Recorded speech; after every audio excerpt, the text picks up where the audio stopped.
Would you like to get updated with the latest episode of AnimeKouhai Tensura spoiler series?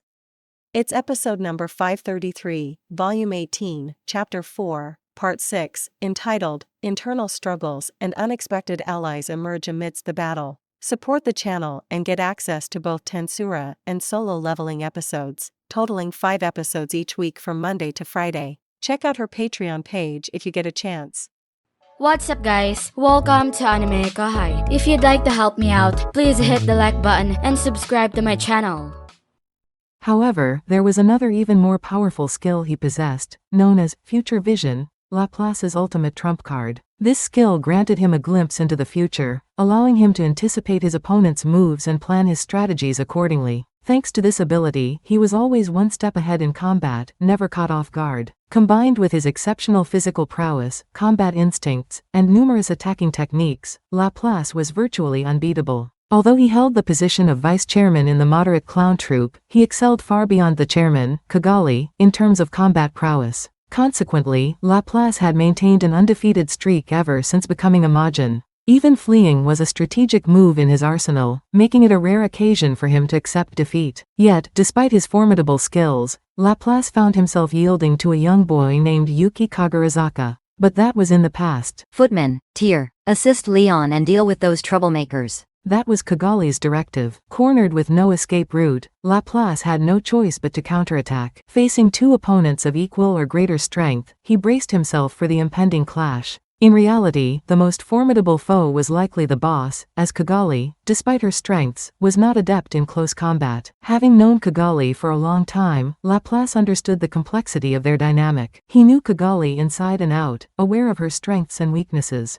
Despite the differences in their approaches, he felt confident in handling her. Kigali had definitely beefed up her physical prowess, making it harder to take her down. Her strength, destructive power, and speed had all soared, but her overall skill level remained the same. To combat her, he had to amp up his reflexes and stay a step ahead. Even a strategist like Laplace had doubts about taking on Yuuki. Although Yuuki seemed unchanged in strength, Laplace was wary of underestimating him. Fearing Yuuki more than Kigali, Laplace adjusted his strategy. With a casual, no hard feelings, Yuuki-san, he hurled a knife towards Yuuki, only for his future vision to predict the miss. Unfazed, Laplace pressed on. Targeting Yuuki's dodges, he launched a barrage of knives. Despite his calm exterior, Laplace was fiercely tapping into his two powers. But even with all his skills, he couldn't get to Yuuki. Impossible. Even with my future vision, every future I see is a bust. Looking ahead a few seconds was futile. Besides, Falsifier seemed useless against Yuuki.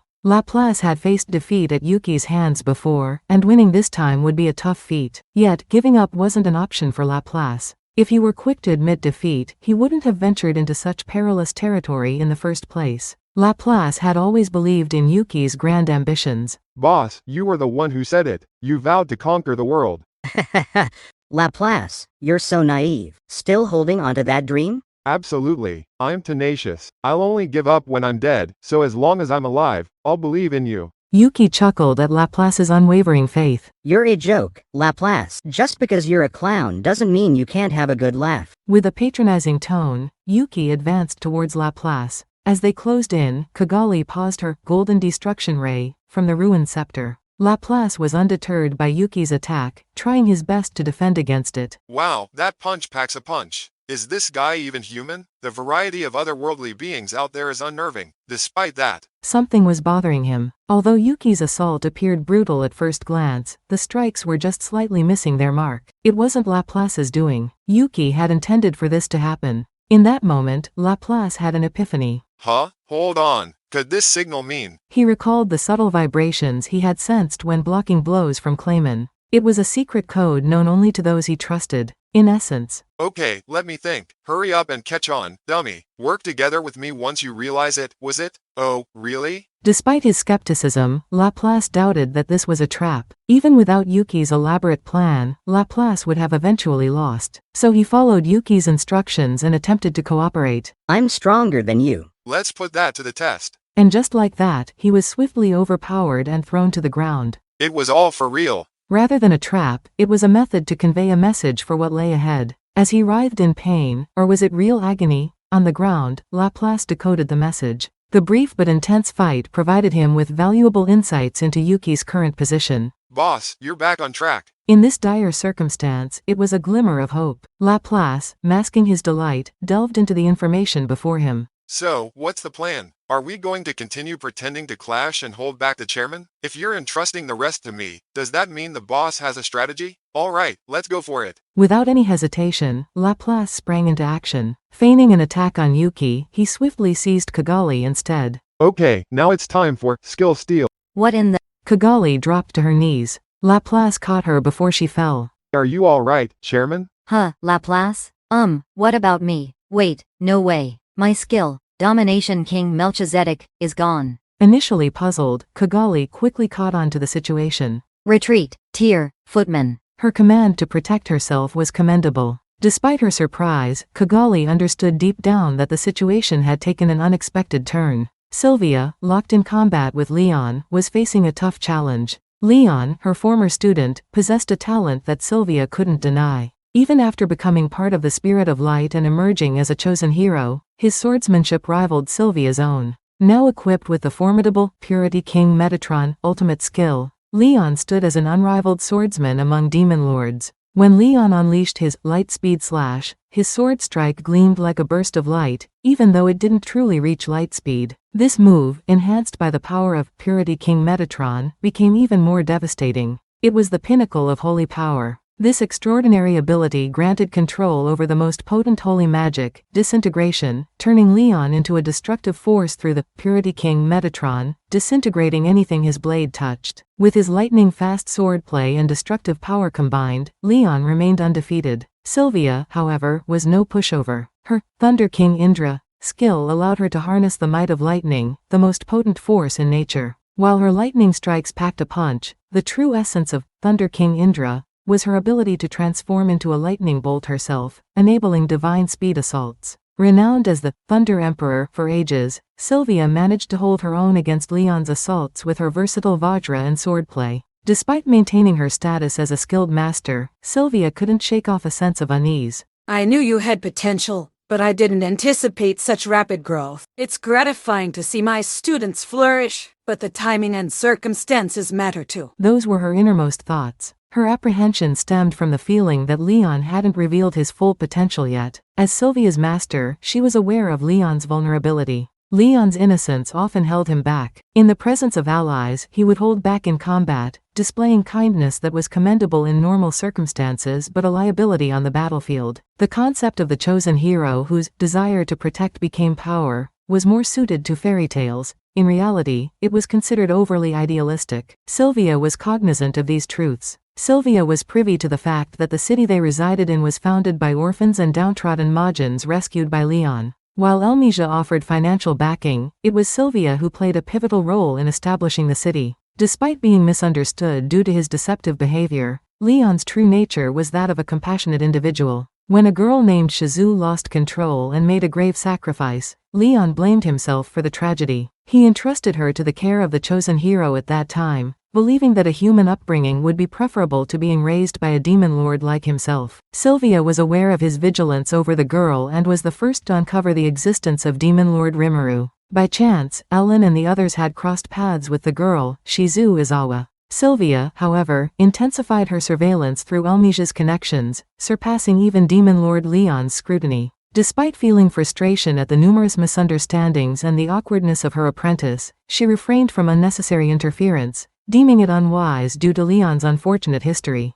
She could only observe from a distance. But this time, Leon had reached out for her assistance. Hoping to aid him in his time of need, Sylvia arrived, only to find the circumstances less than favorable. There was a notable reason for this. Leon's weakness was no more. His innate kindness had always hindered his resolve, but with Michael's influence now at the forefront, he was prepared to unleash his power to its full extent when necessary. Enter the feared Purity King Metatron. While Leon had previously maintained control over this power, using it sparingly, the Purity King Metatron was designed for widespread devastation. The same applied to the Thunder King Indra, intensifying Sylvia's sense of urgency. If Leon were to unleash his full power, what havoc would ensue if he disregarded the collateral damage? If Leon unleashed his full potential, the nation would face obliteration. Sylvia was resolute in preventing such a catastrophic outcome. A heated sword fight erupted, with both sides battling fiercely. The aftermath of the high-speed combat left the audience hall in ruins.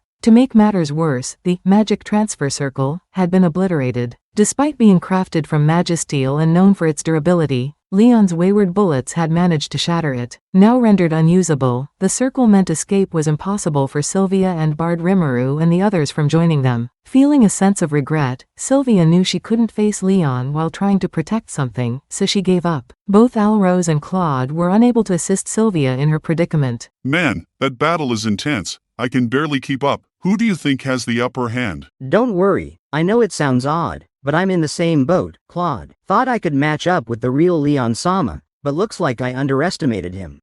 You're right. Though unaware of Sylvia's true identity, they recognized her as someone exceptional. Witnessing her surpass their expectations left them in awe. Tyr and Footman shared their thoughts. Wow, that Leon guy is even stronger than I thought.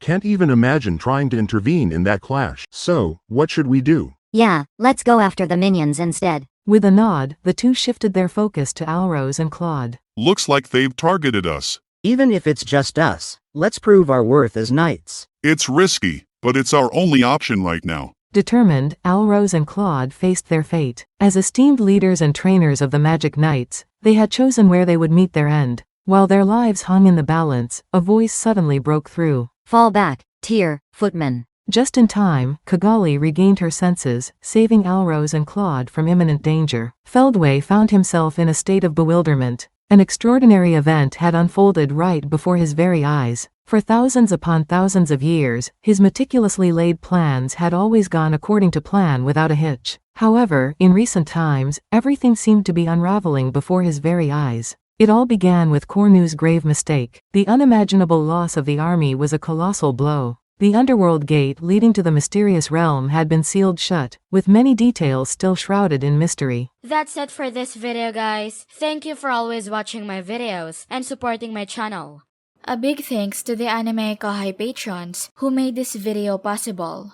Jared Bressler, Chad Vota, Nate, Havox, Speed Saber, Curtis Loban, Judah Herrera, Just a Guy, Miss L.W. Hernandez, Jason Martin, Zach Rossan, Jarius Ladek, Ray Perez, Donald Williams, Moab A, Day of Light, John M, Godman Gaming, Markithian Tidwell, Adrian, Kumo, Sanketh Chelu, T. Bush, John L, Edgar Fuentes, JV, Thomas, J, Christ, Joshua Cousins, Vethelny, Khaled, Christian Deshazer, Cal Robs, Divine C. Harris, Panda Cats, DeAndre Nance, Monty Boy 98, D-Man, Ruben, Yuki Iki, Gray, Kamal Ebanks, Isaac, Koala King 93, Paul DeGrassi, Little 95, Quilly Buckner, Zephyrus, Alver, Normal Defate, L, Gary Miles, Dragon Spawn 666, J. Rule, Liron Sangkap, Lucas Gay, Jason Martin, Ekotski, Foolish Prophets, Ethan Madison, Sky T, Diego Ginoza, Andre Hamilton, Guy Ansley, Simon Road, Emperor WSA, Mika Espinosa, George Hage, Gobi Lin, Pratik Bandari, Arod Dare, Faiz Mansour, Jackson Early, Smexy, Carl Stephen Bernadal, Gareth Hashimoto, Steven Madison, Homelike Drop, Vasto Lord, Martin Ramos, Marl Barsha, Hansel Ortega, Karam Faraj, Efrain Hernandez,